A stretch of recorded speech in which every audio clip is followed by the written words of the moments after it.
Hello everyone, ಇವತ್ತು ನಾನು ತುಂಬ ರುಚಿಯಾಗಿರೋ ರೊಟ್ಟಿ ಹೇಗೆ ಮಾಡೋದು ಅಂತ ತೋರಿಸ್ಕೊಡ್ತಾ ಇದ್ದೀನಿ.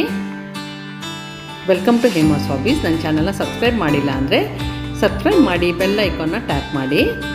ಇವಾಗ ಇದು ರುಚಿಯಾಗಿ ರೊಟ್ಟಿಗೆ ಏನೇನು ಬೇಕು ಪದಾರ್ಥ ನೋಡ್ಕೊಳ್ಳೋಣ. ಒಂದು ಸೌತೆಕಾಯಿ, ಒಂದು ಕ್ಯಾರೆಟು, ಒಂದು ಮೂಲಂಗಿ, ಒಂದು ನೋಳ್ಕೊಲ್ ತೊಗೊಂಡು ವಾಶ್ ಮಾಡಿ ಪೀಲ್ ಮಾಡಿ ಚೆನ್ನಾಗಿ ತುರ್ಕೊಂಡು ಇಟ್ಕೊಳ್ಳಿ. ಇವಾಗ ಸೊಪ್ಪು, ಕೊತ್ತಂಬರಿ ಸೊಪ್ಪು, ಮೆಂತ್ಯ ಸೊಪ್ಪು, ಸಬ್ಸಿಗೆ ಸೊಪ್ಪು ಚೆನ್ನಾಗಿ ವಾಶ್ ಮಾಡಿ ಸಣ್ಣದಾಗಿ ಕಟ್ ಮಾಡಿ ಇಟ್ಕೊಳ್ಳಿ. ಇವಾಗ ಒಂದು ದೊಡ್ಡ ಪಾತ್ರೆಗೆ 3 ಕಪ್ ನೀರು ಹಾಕ್ಕೊಂಡು ಅದಕ್ಕೆ 1 ಚಮಚ ಉಪ್ಪು ಹಾಕ್ಕೊಳ್ಳಿ. ನಿಮ್ಗೆ ಎಷ್ಟು ಬೇಕೋ ರುಚಿಗೆ ತಕ್ಕಷ್ಟು ಉಪ್ಪು, ಆಮೇಲೆ 1 ಚಮಚ ಅಕ್ಕಿ ಹಿಟ್ಟು ಈ ಥರ ಹಾಕ್ಕೊಂಡು ಕಲಿಸ್ಕೊಳ್ಳಿ. ಅಕ್ಕಿ ಹಿಟ್ಟು ಈ ಥರ ಮೇಲಿಂದ ಹಾಕೋದ್ರಿಂದ ಗಂಟಾಗಲ್ಲ, ಅದಕ್ಕೆ ಹಾಕೋತೀನಿ ನಾನು.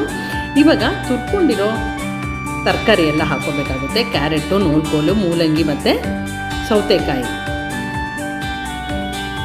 ಇದು ಯಾವ ತರಕಾರಿ ಬೇಕಾದ್ರೂ ನಿಮ್ಗೆ ಇಷ್ಟ ಆಗಿರೋ ತರಕಾರಿ ಹಾಕೋಬೋದು. ಇದು ತುಂಬ ಹೆಲ್ತಿಯಾಗಿರುತ್ತೆ.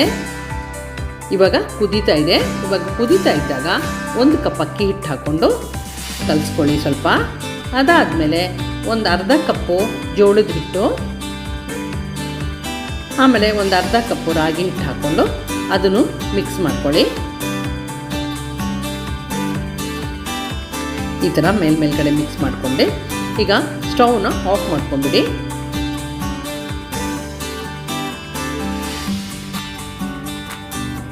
ಅದಾದಮೇಲೆ ಒಂದು ಅರ್ಧ ಕಪ್ಪು ರವೆ ಹಾಕ್ಕೊಳ್ಳಿ, ಆಮೇಲೆ ಅರ್ಧ ಕಪ್ಪು ಗೋಧಿ ಹಿಟ್ಟು. ಇದು ಮಲ್ಟಿಗ್ರೈನ್ ಮತ್ತು ಮಿಕ್ಸ್ ವೆಜಿಟೇಬಲ್ ರೊಟ್ಟಿ. ಇದು ಹಾಕ್ಕೊಂಡು ಈಗ ಚೆನ್ನಾಗಿ ಮಿಕ್ಸ್ ಮಾಡ್ಕೊಳ್ಳಿ. ಆಮೇಲೆ ಒಂದು ಅರ್ಧ ಕಪ್ಪು ಕಡಲೆ ಹಿಟ್ಟು ಹಾಕ್ಕೊಳ್ಳಿ.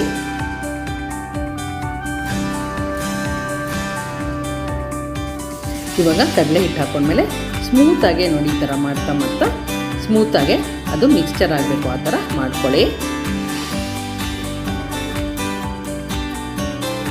ಇದಕ್ಕೆ ಇದನ್ನು ಈ ಥರ ಸ್ಮೂತಾಗಿ ಮಿಕ್ಸ್ ಮಾಡ್ಕೊಂಡ್ಮೇಲೆ ಮೆಣಸಿನ್ಕಾಯಿ ಕಟ್ ಮಾಡಿರೋದು ಹಾಕ್ಕೊಳ್ಳಿ. ನಿಮಗೆ ಎಷ್ಟು ಖಾರ ಬೇಕೋ ಅಷ್ಟು ಹಾಕ್ಕೊಳ್ಳಿ. ನಾನು 2 ಮೆಣಸಿನ್ಕಾಯಿ ಹಾಕ್ಕೊಂಡಿದ್ದೀನಿ. ಆಮೇಲೆ 1 ಚಮಚ ಜೀರಿಗೆ ಹಾಕ್ಕೊಳ್ಳಿ. ಆಮೇಲೆ ಕಟ್ ಮಾಡಿರೋ ಸೊಪ್ಪುಗಳೆಲ್ಲ ಇದಕ್ಕೆ ಹಾಕ್ಕೊಳ್ಳಿ. ಕೊತ್ತಂಬರಿ ಸೊಪ್ಪು, ಮೆಂತ್ಯ ಸೊಪ್ಪು ಮತ್ತು ಸಬ್ಸಿಗೆ ಸೊಪ್ಪು ಅದು ಹಾಕ್ಕೊಂಡ್ಮೇಲೆ 2 ಚಮಚ ತುರಿದಿರೋ ತೆಂಗಿನಕಾಯಿ ಹಾಕ್ಕೊಂಡು ಇದನ್ನು ಮಿಕ್ಸ್ ಮಾಡ್ಕೊಳ್ಳಿ. ನಾನು ಇವಾಗ ಅದನ್ನು ಬೇರೆ ಕಡೆ ಶಿಫ್ಟ್ ಮಾಡ್ಕೊತಾ ಇದ್ದೀನಿ.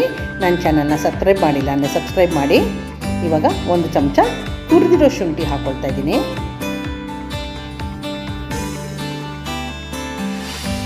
ಇವಾಗ ನಾನು ವರ್ಕ್ ಸರ್ಫೇಸ್ ಮೇಲೆ ಅದನ್ನು ಟ್ರಾನ್ಸ್ಫರ್ ಮಾಡಿಕೊಂಡು ಈಗ ಸ್ವಲ್ಪ ಕೈನ ಎಣ್ಣೆ ಮಾಡಿಕೊಂಡು ಈ ಥರ ಚೆನ್ನಾಗೆ ನಾದ್ಕೋಬೇಕು. ನಿಮಗೇನಾದ್ರು ಸ್ವಲ್ಪ ಮೆದು ಅನಿಸಿದ್ರೆ ಒಂದೊಂದು ಸ್ವಲ್ಪ ಅಕ್ಕಿ ಹಿಟ್ಟು, ಗೋಧಿ ಹಿಟ್ಟು ಹಾಕ್ಕೊಂಡು ಅದನ್ನು ಈ ಥರ ನೋಡಿ ಸ್ಮೂತಾಗಿ ಒಂದು ಹಿಟ್ ಮಾಡ್ಕೊಳ್ಳಿ. ನೋಡಿ ಇವಾಗ ಈ ಥರ ಆಗಿದೆ.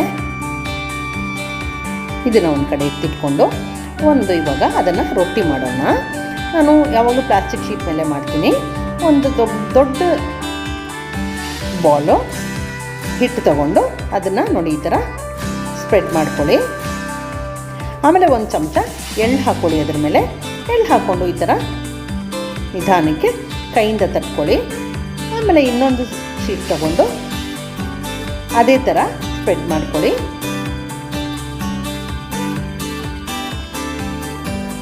ಒಂದು ಚಿಕ್ಕ ಈ ಥರ ಫೋಲ್ಡ್ ಮಾಡಿಕೊಂಡು ಮಧ್ಯದಲ್ಲಿ ಅದು ಎಣ್ಣೆ ಹಾಕಿದಾಗ ಅದರೊಳಗೆಲ್ಲ ಕ್ಲೀನಾಗಿ ಹೋಗಲಿ ಯೂನಿಫಾರ್ಮಾಗಿ ಅಂತ ಮಾಡ್ಕೊತೀನಿ. ಈಗ ಇನ್ನೊಂದು ಹೇಗೆ ಮಾಡೋದು ತೋರಿಸ್ಕೊತಾ ಇದ್ದೀನಿ.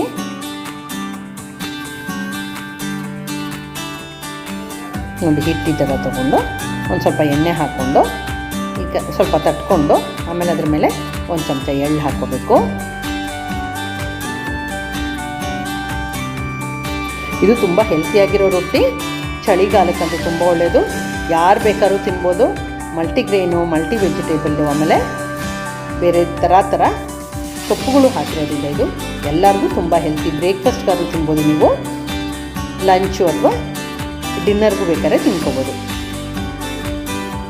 ಇವಾಗ ಇದು ರೆಡಿಯಾಗಿದೆ. ನಾನು ಒಂದು ಹೆಂಚು ತೊಗೊಂಡು ಅದನ್ನು ಕಾಯಿಸೋಕ್ಕಿಟ್ಟಿದ್ದೀನಿ. ಆಮೇಲೆ ಒಂದು ರೊಟ್ಟಿ ಹಾಕ್ಕೊಂಡು ಅದ್ರ ಮೇಲೆ ಸ್ವಲ್ಪ ಇದು ನಿಧಾನ ಮೀಡಿಯಮ್ ಊರಿನಲ್ಲೇ ಬೇಯಿಸ್ಕೋಬೇಕು. ನಿಧಾನಕ್ಕೆ ಬೇಯಿಸ್ಕೊಳ್ಳಿ. ಯಾಕಂದರೆ ಇಲ್ಲಾಂದರೆ ಅದು ಮುರಿದೋಗಿದೆ. ತುಂಬ ಸಾಫ್ಟಾಗಿರುತ್ತೆ, ತುಂಬ ರುಚಿಯಾಗಿರುತ್ತೆ. ನೀವು ಇದನ್ನು ಮಾಡಿ ನೋಡಿ, ನನಗೆ ಒಂದು ಸತಿ ಕಾಮೆಂಟ್ ಮಾಡಿ ಹೇಳಿ ಕಾಮೆಂಟ್ ಸೆಕ್ಷನಲ್ಲಿ. ನೋಡಿ ಈ ಥರ ತಿರುಗಿಸ್ಕೊಂಡು ನಿಮಗೆ ತುಪ್ಪ ಬೇಕಾ ಇಲ್ಲ ಎಣ್ಣೆ ಬೇಕಾ ಅದ್ರ ಮೇಲೆ ಹಾಕ್ಕೊಂಡು ಚೆನ್ನಾಗಿ ಆವಾಗ ಈ ಥರ ತಿರುಗಿಸ್ತಾ ಇರಿ. ನೋಡಿ ಲೈಟ್ ನೋಡಿ ಈ ಥರ ಒಳ್ಳೆ ಕಲರ್ ಬರಬೇಕು, ಆವಾಗ ಅದು ಚೆನ್ನಾಗಿ ಬೆಂದಿರುತ್ತೆ. ನೋಡಿ ಈ ಥರ ಅದನ್ನೇ ಕ್ಲೀನಾಗೆ ಅದನ್ನು ಎಲ್ಲ ಕಡೆನೂ ಬೇಯಿಸ್ಕೊಳ್ಳಿ. ಇನ್ನೊಂದು ನೋಡಿ ಹಾಕ್ತೀನಿ ನಾನು ಅದೇ ಥರ.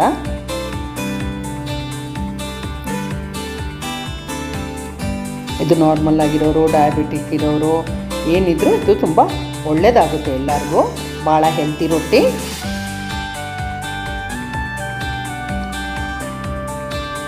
ನೋಡಿ ಇವಾಗ ನಾನು ಚಟ್ನಿ ಜೊತೆ ಇದನ್ನು ಸರ್ವ್ ಮಾಡ್ತಾಯಿದ್ದೀನಿ.